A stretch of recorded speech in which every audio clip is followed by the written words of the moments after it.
Hey, so today I'm going to be reviewing the book Attached. I mean, it's been out for a while now, but this is one book that I keep picking up and putting down, picking up and putting down. I've read from cover to cover a couple of times now, and so I'm just going to give you an overview of why I like it so much. So, in summary, it's 280 pages. It's about $29 in Australia, but everything is more expensive in Australia, so it's cheaper elsewhere. $16 in the States and $22 in Canada. It's about 280 pages, a very easy read, and the description of this book is the new science of adult attachment and how it can help you find and keep love. My summary of this is it really helps you understand why people are the way they are in a relationship and why they are needy in some relationships and not other relationships. So it's based on the fact that each person falls under one of three attachment styles. So there's anxious, secure, and avoidant.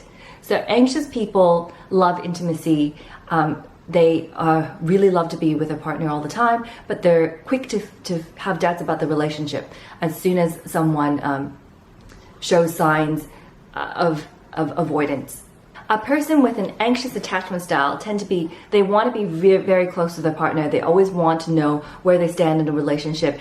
And the moment that they have any doubt, their anxious anxiety system is activated and they go on assuming all these things. And it's not until they get reassurance or confirmation that a relationship is fine that they feel less anxious again. So there are way better descriptions in the book. This is why I encourage you to read it. But here's a summary. So you love to be very close to your romantic partners and have the capacity for great intimacy. You often fear, however, that your partner does not wish to be as close as you would like him or her to be.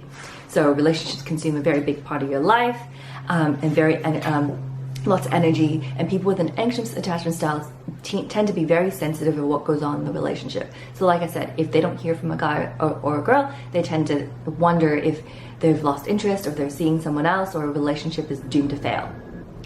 Then the next attachment style is secure. So people who are secure, they know how to cope with their feelings. They're usually great at communicating what they need and want in a relationship, and they crave intimacy, and they're okay on their own as single people, and they're whole and independent in their own relationships. So that's a pretty easy one. Then avoidant. So people with avoidant attachment styles really need to be self-sufficient. They need a lot of space. They really need their independence. And the moment they feel like their independence is being taken away, that's when they kind of close up and they withdraw from a relationship. So it says here, in relationships, you are often on high alert for any signs of control or impingement on your territory by your partner. So these people need a lot of space. So this book really tells you, first, it helps you identify what attachment style you have. Then it helps you identify what attachment style your partner has. And it takes you through how you can deal with people with specific attachment styles. So the book recommends that if you have a secure attachment style, you're actually compatible with people with anxious and avoidant attachment styles. But people with an anxious and avoidant attachment style should not go together, or it'd be very, very challenging. And they explain why it seems like all the men out there or all the women out there are non-committal. It's because by a certain age, a lot of people who are secure in relationships are already together and already married, and what you're left with is a pool of people with anxious attachment style and people with avoidant attachment style, and that's not a very good combo. But if you recognize which attachment style you have, you can learn to cope better with your neediness in relationships. And if you're aware that you have an avoidant attachment style, you can work on that as well with your partner. At least you know when your triggers are, and you can communicate to your partner what you need in a relationship.